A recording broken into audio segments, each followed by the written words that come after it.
Good evening and welcome to a new edition of To The Point. This evening we'll be discussing the situation in France. Just when we thought things were somewhat going to calm down, there is a call for further escalation tomorrow.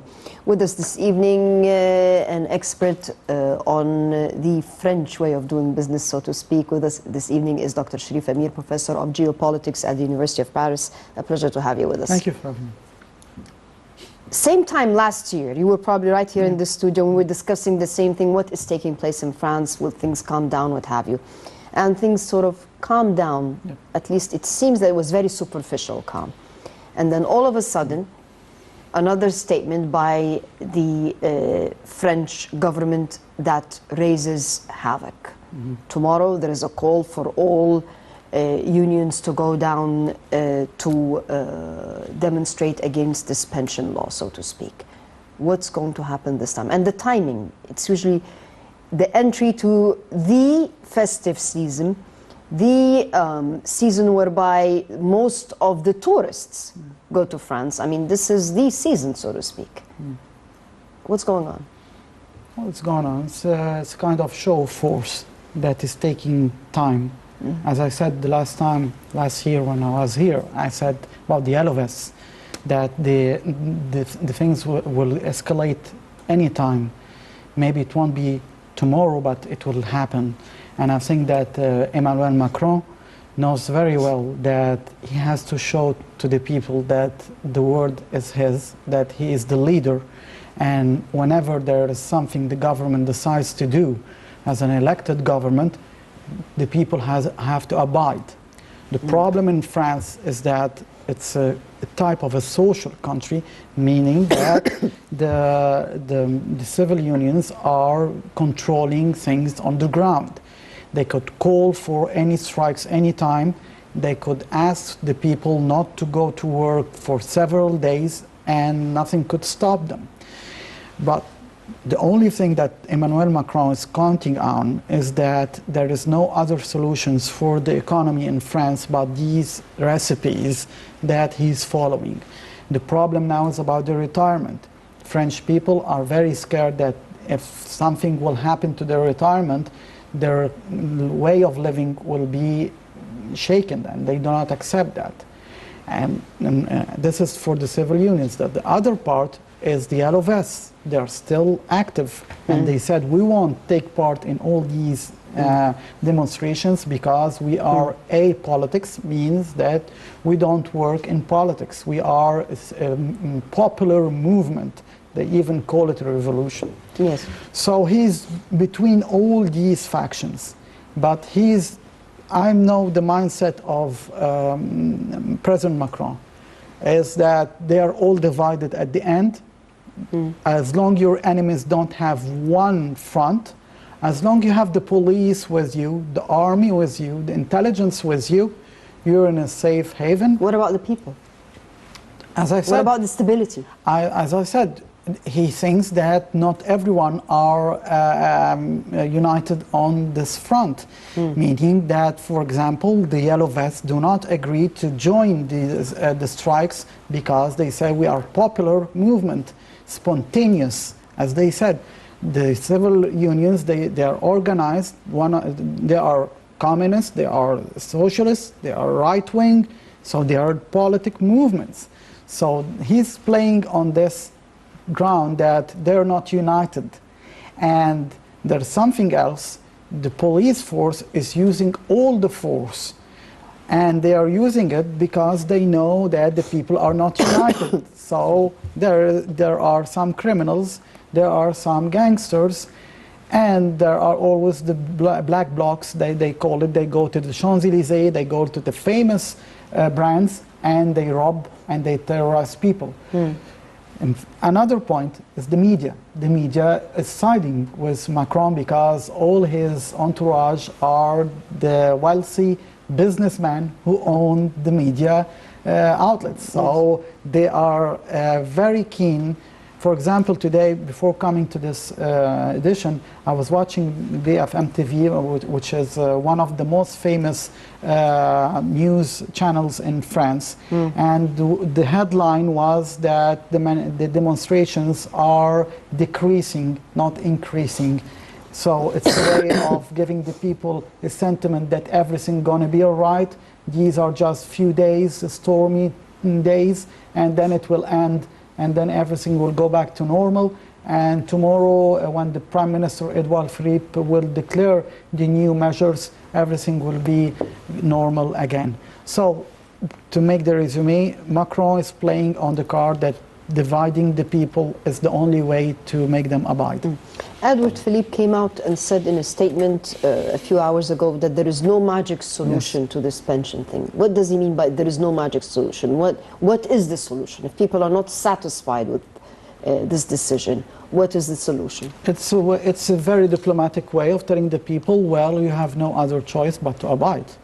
And you want to go to the streets, go on, go to the streets. But anyway, we have no other solutions. I cannot find other solution, which is a miraculous solution which could satisfy everyone. We cannot satisfy everyone. France is a big country, and there is every faction that is heading towards another way. So we are intending to make the law be respected. So a very diplomatic way. It was criticized by all the civil unions today. They all said this is not a way to speak to the people. You have to explain why you're doing that, not telling us we have no other solutions, because we have the solutions on the ground. Can they afford at this time, because France is one of the key players in the European bloc. Yes. It's not just an issue of France. After the Brexit, now you have France and Germany. Yes. These are the two pillars of that bloc. Can you afford to have one of those pillars shaken? Because it doesn't augur well. And there really is a lot of anger in France. Anger, not just in Paris, it's all over. Because when you talk about pensions, some issues really do not leave anyone untouched. And this is one of those issues. How does it augur on the whole bloc? I mean, can they afford this shakedown? Of course not, because Germany is the only country who is spending the money. France is maybe the force, the popular force in this continent, the old continent.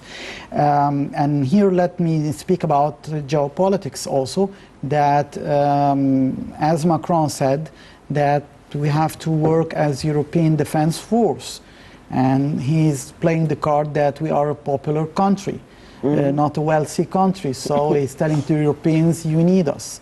And he needs the allies within the Union, meaning that other countries will take same measures. That's why he always says Europe, Europe, Europe, whenever he takes any internal decision. And this angers the French, because they said we are fed up with Europe. Look at the British, they said we don't want Europe anymore, so why you're forcing us to work for abiding European rules? We are suffering from it. So his protection now is Europe. He thinks that if he wants to tell the leaders of Europe, if I would be shaken, you will pay the price afterwards, especially Germany. How are they going to protect him? I mean, this is a local issue. People in it's the French people that are out there on the street demonstrating against his policies. How will the European bloc stand by his side? How are they going to suppress the anger on the French street? Well, taking the same similar measures, but in a European package, meaning that Germany will take the same steps to the pensions, Italy, all the European countries. So that means people will calm down if it's happening in Germany. That means that I'm affected, and so is my German counterpart. So that's it, I'm happy? They play the card by telling the French people our strength is Europe, we cannot live alone. So if everyone will take the same steps for Macron, it will be very beneficial, because he will say, well, listen, everyone is doing the same thing now. We are not alone. We have to be a united front against the United States and Russia. But I think they will not, his European counterparts will not help him in that, because he touched NATO, which is something very, very sacred for them, and they don't like it. How are we expecting things to progress over the next few days? Tomorrow there is a call for further escalation. Are you expecting further escalation?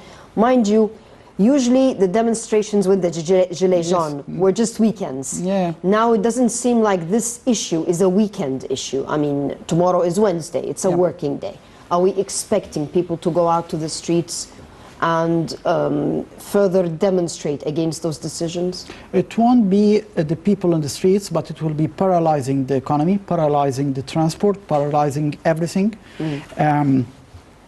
From what I lived in France and saw it by myself, it's much easier to deal with the unions than dealing with the popular movements like the Gilets jaunes or the Yellow Vests, because, as I said, there are several factions. So you could negotiate with one faction and then put it aside, and then negotiate with the next one, and then alienate or put the last part away, and it will be in front of the people minority. French people are used to this word majority minority, majority minority. So they are telling them now, well, let's see the numbers. Okay, they will start negotiating with some of the unions. Some of the unions will say, okay, we can have it's some deal, and we won't call for strike. And then when you have this, for example, the transportation sector, you have the drivers. One of them is from this faction or this union, and the other one from another one. So both of them, one will work, go back to work, and the other one will not work. So he managed to divide them. This is the internal politics of France, how to deal with the civil unions. He's very smart in that, and he plays that card very well. And he knows that we are nearing Christmas, and the economy is depending on that. So people will tell the factions or the unions, you are ruining the country. And he will blame them in the media. Also, they will help him.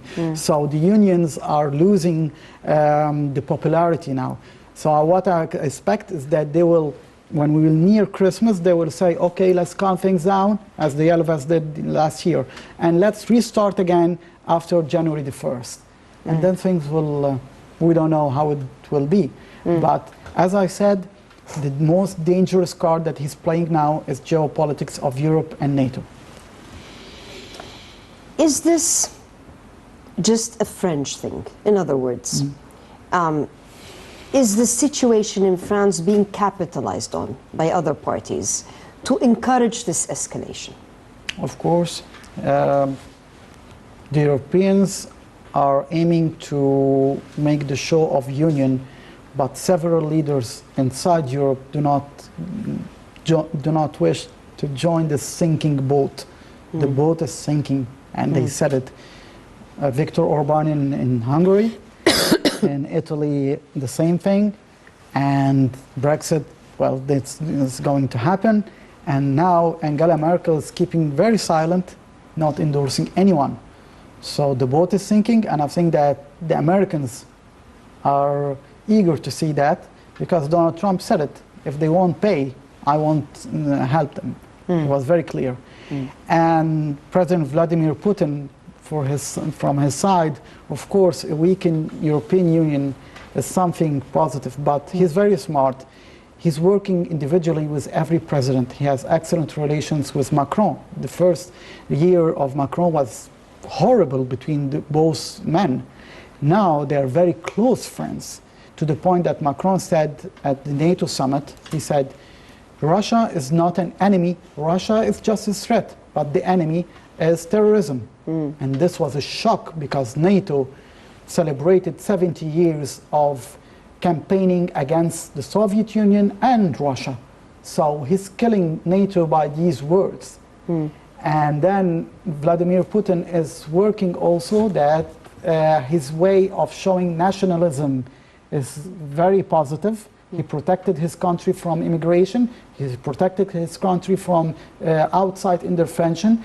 People in Europe see what he has done in Syria very positive, because when they bombed Syria, bombed Libya, they got refugees, and they know that their leaders made them pay a price. Now they say Vladimir Putin protected his people, his frontiers, and now he's keeping peace in the Middle East in a way or another. So, and Donald Trump is very clear. He said, well, I'm going to let America, make America great again. We need money. If you won't pay, you're not my friend. The future of the European bloc, if things progress that way. Because, Well, as I was saying, France is one of the pillars right now. the future of the European bloc is, I cannot say bleak, but it's uncertain because in a way or another, the people in the streets are not satisfied. They were happy with the euro as a united currency, and then they were very happy with the Schengen of liberty of transportation exchange. But now they have realized that economically it won't be that easy, that socially and demographically with the immigration it won't be very bright for the next generation. So they are seeing that their well, is Europe was a good decision or not? And what about the British? They said they don't wish to see themselves in this sinking boat. Are they right or not? They're asking themselves serious questions. About the leaders, no, it's different. Leaders in Western Europe count severely on Brussels, counts like Macron. They are desperate to keep Europe alive. But Macron, the fact that he's now trying to make things very good with Russia and Vladimir Putin, meaning that he started not to believe really in Europe, that he thinks that Europe as a union was a traditional ally of Washington. Yes. And he thinks that this is killing Europe. Why not Europe be a friend of Russia? But he could pay a very heavy price, even his presidency, by taking this step. France. What's in store for Macron? Because we really have had a year of lots of downs.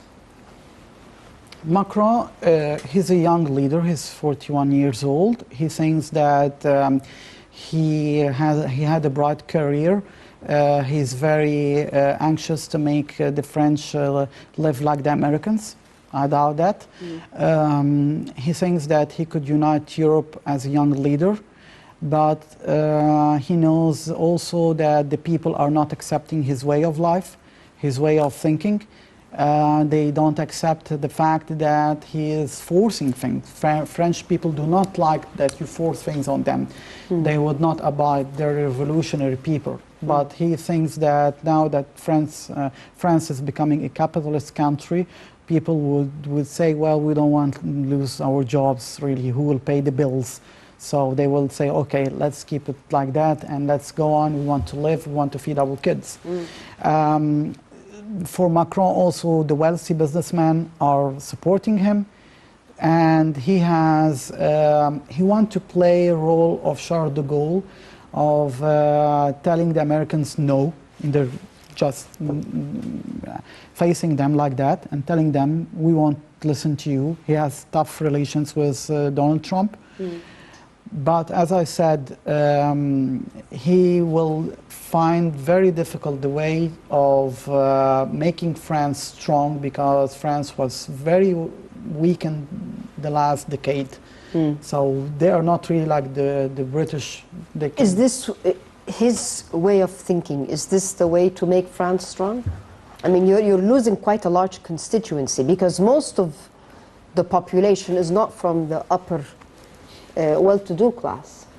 Of course, and he thinks that if there will be several points of wealthy businessmen, this will ensure the economy that will go on, and maybe the people are suffering, but at least they can pay the taxes and the bills, the minimum.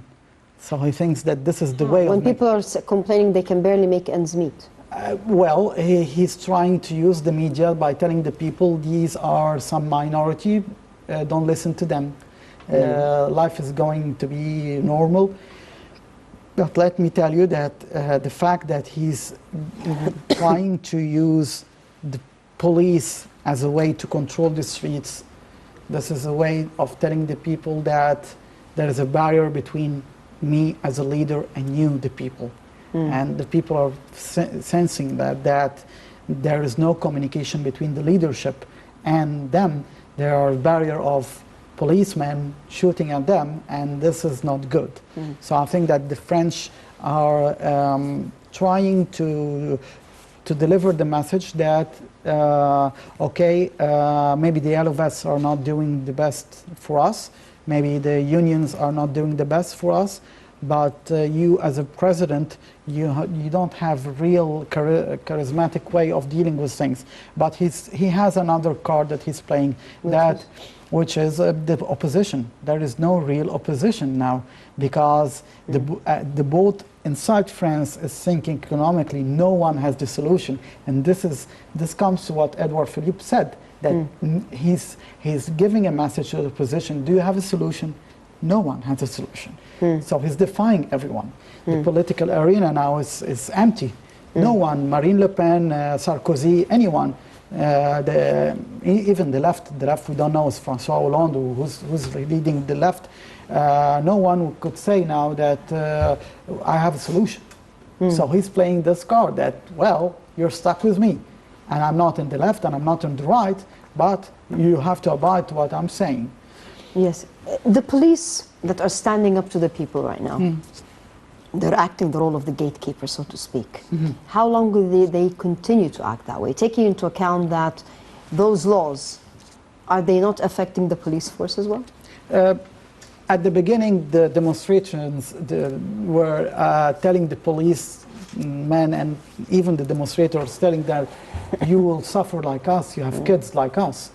But he used to give them some extra salary because they work 24 hours a day. They are facing the black blocs. They are facing people who are rioters, they say rioters, and they are paid for their job. And this is the...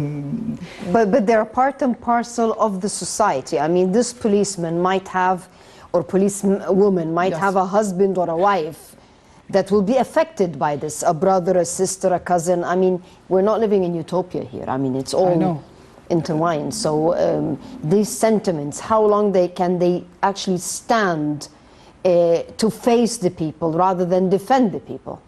It happened already last year at the beginning, and people were telling the police, join us, join us. And he succeeded that the police, he gave them lots of money at that time, and he said, you have to have courage. And the media, for example, focused on some scenes where some policemen were beaten by some rioters. So this gives their colleagues an anger towards the people. They're telling them, look what they're doing. Yesterday, for example, they said some of the criminal brigade, which is the fighting criminality in Paris, some of them got some threats, death threats for their families. So this is igniting the spirit within the police force that we have to do something about it. So I think that he's buying the police force. He's not letting them do the job by themselves. The media is honoring them. So, and they have the CRS, which is something like a paramilitary force. They are very tough. They work with orders. They're not like the ordinary police force, and they have orders to go on, disperse, you disperse, you shoot, they shoot. They have no other orders like that. So this inspires fear within the people, and this also inspires willingness for the policeman to act. He went through all that. Let me say that something that the PhD of Macron was about Niccolo Machiavelli, and we all know that the means justifies the end. So he specialized. This is his philosophy in life. Yes. And Machiavelli is the father of modern politics, the real politics, realpolitik as they say it, and he is he's the father of the Western political mind. So I think that Macron is using this card that divide, control, try to buy people against other people, try to be soft with some of the popular factions, like for example, businessmen, give them tax relaxation, don't But isn't pressure this them. igniting more anger for the average layman? Because the very few are getting the privilege, whereas the majority are really suffering here. Because this is what the Gilets jaunes was saying. I mean, Look, he's now playing another game with this. The fact that the popular movement tried to find a political support, they had to go to the left.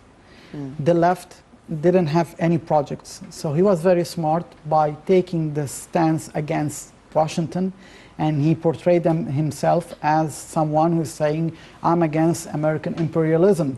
And this made some people say, oh, well, he's not working for the Americans. Because this in France, this is very important, that you're not working for Washington. And that's why he started approaching Russia. And then when he told The Economist, it's publication about economy, he started saying, well, NATO is clinically brain dead. And then Trump answered and said, this is a nasty comment. Well, first of all, pay your debt to NATO and then start making criticism. And then Erdogan came out and said, well, you are the one who's suffering from, you're clinically brain dead, you Macron, and don't negotiate about Turkey's role in NATO because you're not that important. So he portrayed himself to the French people that, look, I'm saying no to the Americans, I'm fighting on the international arena, I'm making our policy independent. He's trying to divert the attention everywhere about political gains, about diplomatic gains, military gains, while telling them we are fighting terrorism in Mali, we're fighting terrorism in Libya, and then he said let's make a European defense force. But this was his shock with Angela Merkel, who didn't answer him because he was counting on Germany on that. It takes us back to the EU bloc that you were talking about. So who in the EU bloc will be supporting and standing behind him? Well, who wants to bring noise into their backyard? No one. Well, he has no. The only negative point in his strategy that he has made for himself, I'm thinking, is that he didn't find a real ally within the Union. He thought it was always Germany, it was always Angela Merkel. When he made the statement about NATO, he saw that she was backing him. She came the next day and she said NATO is essential for us and it will protect us from Russia. So this was a shock for him. He was abandoned. But so the most painful mistake for him is that he has really no allies within the bloc. So no one wants to see him doing this job. Even Brexit, the British, they are working apart. Will this Brexit create like a domino effect whereby one country, one by one, will start to rethink the value added of being part and parcel of that bloc? Everyone saw that at the beginning, but it's not that easy. It's not that easy to just leave the bloc like that or make a referendum. The French cannot afford it. Economically, they cannot. Britain, they can do it because they are wealthy and they kept themselves sovereign and integrity. One of the things they said, we refuse euro because we have the figure of the Queen on our and we cannot move. Of course, this was a pretext, but really they said we don't want to join this weak. It won't live long. We all know that the euro equals the German mark, and the German central bank still have the money, the mark. If they kept it as a strategic asset, if any time there will be a fall of euro. That the French don't have anymore the franc. The franc doesn't exist anymore there. No. So, and it was weak. So it's not that easy for Spain, for Italy. Italy wants to take off and leave, and means same thing for Greece.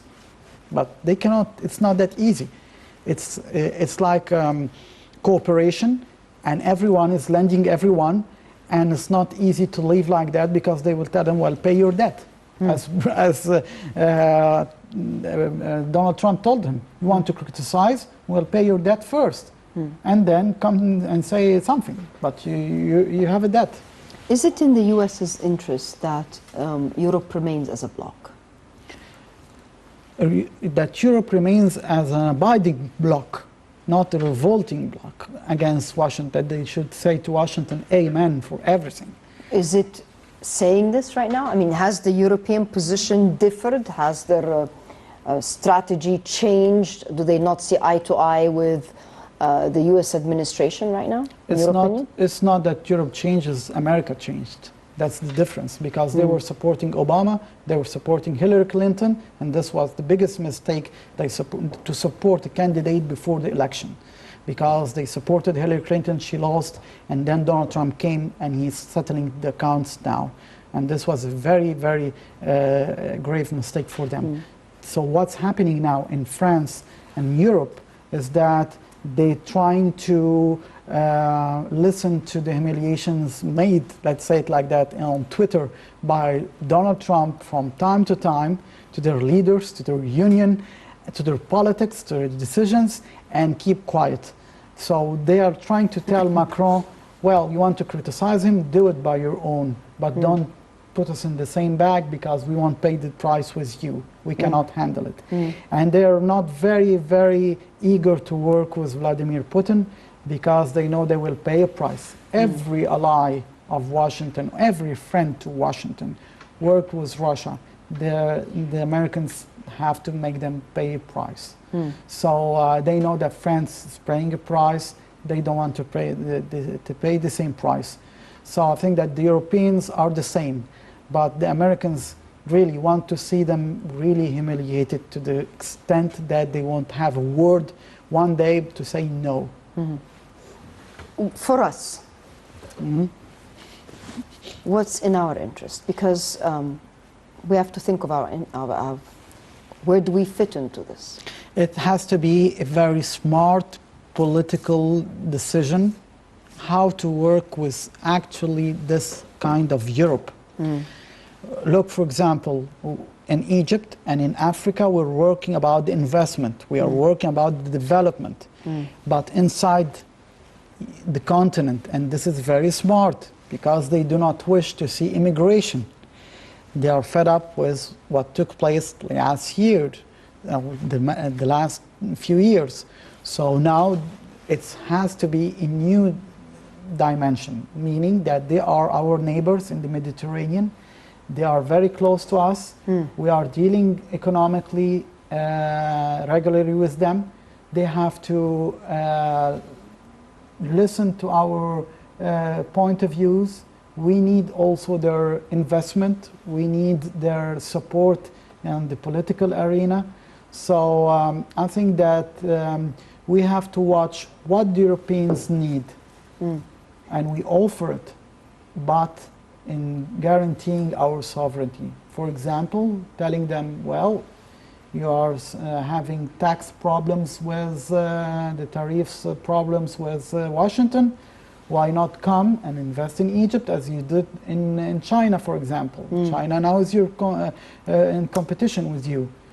They will come and then we say, okay, now you will no longer tell us about civil society and all this talking that they were doing before the Arab Spring. Keep calm, you need us and we need you. Let's work together, and then we will have a similar point of view at the end. So we have to work with Europe as it is now, and it's exactly, I think, the best Europe that we could see. Europe that's not a giant that oppressing everyone, and Europe which is moderate force that will not really abide to Washington in everything. One of the things that we cannot ignore from our perspective is how the French president reacted to the increase in building of settlements on Palestinian land. Because a month or so ago, he made a statement about his concern over the further annexation of land and the building of settlements. Yes. Is this a way, I don't want to go into conspiracy theories here, but sometimes when you stand up for a certain direction, well, chaos has to be created to make sure you don't continue in that path. As you said, we have to be very objective, very keen not to take any conspiracy theory. But let me tell you that Macron plays the role of the charismatic leader who wants to have close relationships with every leader. He has excellent relations actually with Benjamin Netanyahu. And he thinks that Netanyahu is someone he works with him. Mm. So I think that he counts on him that there won't be a retaliation from the Israeli or Jewish community lobby in France if he will criticize Israel in a way or another. That he could make the concern quietly, peacefully, and then he has his friend in Israel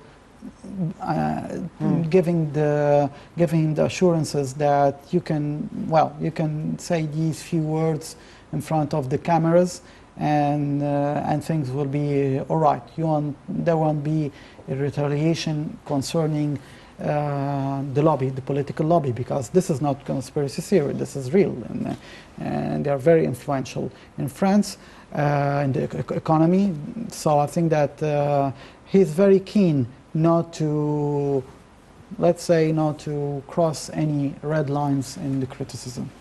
Are we expecting tomorrow a high number of turnout in protesters? Because as we talk, Yes. I mean, there is continuous mobilization of forces as we talk. I mean, the social media is just on and on about the need for thousands to go down and march. They're linking the issue to women's rights, that the ones that will be suffering the most are the females. I mean, there is really an ongoing escalation about what's taking place. I think that there will be, of course, a huge turnout because it's the day where Edouard Philippe will give his statement, and then there will be calm afterwards to see what is the next reaction of the government. I think that Macron himself will intervene. He won't let only the Prime Minister What are we charge. expecting the Prime Minister to say tomorrow? Well, he will be very clear that this is the decision that we have made about the pension. We will work about it, and we are open for discussion. We call for the civil unions to come and talk to us. Well, they have been talking. I mean, they're out there in the street saying, this is not in our interest. I know, but always when it happens, the government gets angry and tells the people, well, the civil unions, they could have a more civilized way. Why you're the one paying the price now for the transportation, for the schools, for the hospitals, for everything, you're paying a price. Tell these people, come and work with us and talk to us. And if we will fail, that's not the end of the world. We will have a next round of negotiations. So I think that they will work about that. They will tell them, okay, come and talk to us. We could listen. Now we don't have other solutions. So I think that the people are paying the price because the civil unions are making political gains from a side. The government is keeping their word and trying to show the people the force. And the people are stuck with the transportation, with the schools, with the hospitals, with everything. The length of time, the duration, is this going to continue? I mean, it seems that from the gist I'm getting from your, what you're saying is that the government will stay fixed on its position. Will this lead to an eventual calming down of the situation, or are we expecting further escalation? I mean, how will the situation progress over the next few days? Any government in the world, when they take a decision, they always have 3 or 4 points that they could negotiate about. and make the forces calm down. You cannot make a block, strong block like that, forcing everyone to So there will abide. be some concessions you're expecting? It will be some concessions, but not really significant. Will the people accept that? The people will be, the timing, as you said, the timing is nearing Christmas, the holidays. Will this, I was going to get to that, will the fact that we're heading for the holiday season of the year, because if you don't take holiday throughout the year, definitely, you take the Christmas vacation. This is time when most of the people, even the Parisians, will not be staying in Paris, they'll be traveling to their families and stuff. Will this holiday season, in effect, calm the situation now? Is the government depending on that? Last year it was worse, and well, they celebrated Christmas. They bought gifts because the French people, they have a budget for that, a strong budget. They have 2 months of depression, they say, in September for the schools, and November for paying the bills and preparing for a budget for Christmas. So it's a very heavy economy at that time. People are forced to buy gifts. They will buy gifts. They will have dinners. They will go and shop and have holidays. They will live normally. And this will force things to calm down. No one will accept that at the Christmas Eve there will be no transportation. This would be devastating. The only thing that could happen, it happened in 1995 with Chirac, but I don't think that will happen now. Why? Because it's not, the people are not really ready for it. I mean, we've had almost a week. Today's the 6th day. Yeah, it started September 5th. Now, yes, today is the 5th day. Tomorrow will be the 6th. Well, we have 2 weeks far from Christmas Eve. I think things will be more softened. The only thing that could change things on the ground is violence. If there will be real violence and political... Are you expecting violence? Because in any demonstrations, unfortunately, some go in just to make trouble, not necessarily because they're for the cause. The problem is not only in violence. The problem is that who's blaming who? The demonstrators, they always say these are policemen that are being violent, wearing a civil suits and making this. These gangs are working for the police, because some of them said, well, we noticed that they are active in some not suburbs, in some stores, luxury stores in Paris, and the police are not there. And they say, why the police is not there? Why they leave the scene? And why these people are having, we know that gangs work spontaneously. These are working with a very timing and very well-studied way to terrify people. We cannot say, no one knows who are these people. They always cover their face. They do this trouble. So this is the problem, that some are, the demonstrators sometimes say these are policemen, the policemen say no, they're demonstrators. And this is very, very thin line between both of them, because it could trigger killings in the streets if it happens like that. So I think that violence could happen, but not really significantly, because the government wants things to be calm. The people want things to be calm. They want to enjoy the holidays. They suffered from the demonstrators from all over a year now. They want some calm. I don't think that France is ready for a huge, huge strike that will paralyze everything, and then violence will take place. They're not ready for that. Dr. Cherif Amir, Professor of Geopolitics at the University of Paris, thank you very, very much for your fruitful input. Let us hope that we'll not be sitting the same next year, same time next year to discuss the same issue. I wish you a very, very Merry Christmas and Happy New Year, since we're nearing the holiday season. I'd like to thank you, the viewers. We'll see you same time next week. Until then, good night.